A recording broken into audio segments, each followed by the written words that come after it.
INingizimu Africa yafakwa ngaphansi kwe-lockdown kusukela ngoNdasa nyakenye ngenxa yokubeduka kwe-COVID-19 emhlabeni.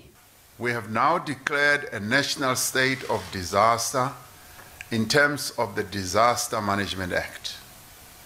This will enable us to have an integrated and coordinated disaster management mechanism that will focus on preventing and reducing the outbreak of this virus.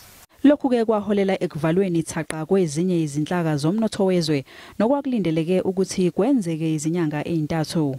Emva kwezinyanga ezintathu i-lockdown ibisilokhu iyelulwa inyanga nenyanga. Umthetho uyabavumela ongqongqoshe ukuba baselule inyanga nenyanga isikhathi sokufakwa kwezwe ngaphansi kwesimo senhlekelele uma kuphela izinyanga ezintathu.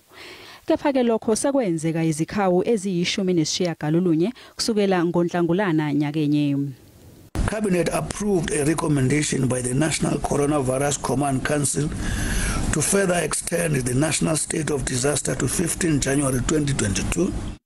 Okwamanje lelizwe lisengaphansi kwesigaba sokuqala se-lockdown. Ezinye izakhamuzi ziyaphawula ngalokhu. No, we don't need lockdown at all. Some of us lost job. I'm not working now.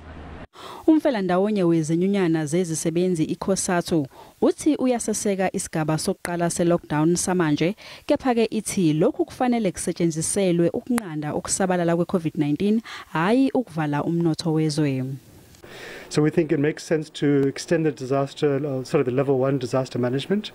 We wouldn't support as COSATU imposing a lockdown on the economy, not when 2.2 million workers have lost their jobs in the past 2 years.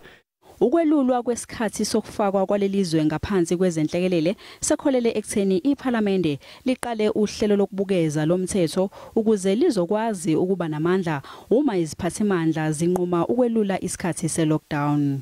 The aim of this amendment bill is to ensure more transparency and more accountability from the minister to Parliament. IFreedom Front Plus ithi yethemba ukuthi lo mthetho sivivinywa uzophothulwa ucikicwe ngonyaka ozayo. Amaqembu iDA kanye nezinhlangano zomphakathi bazamile ukusiphosela inselele lesisigajana somthetho wezenhlekelele kepha ke kwanhlangazimuka nomoya.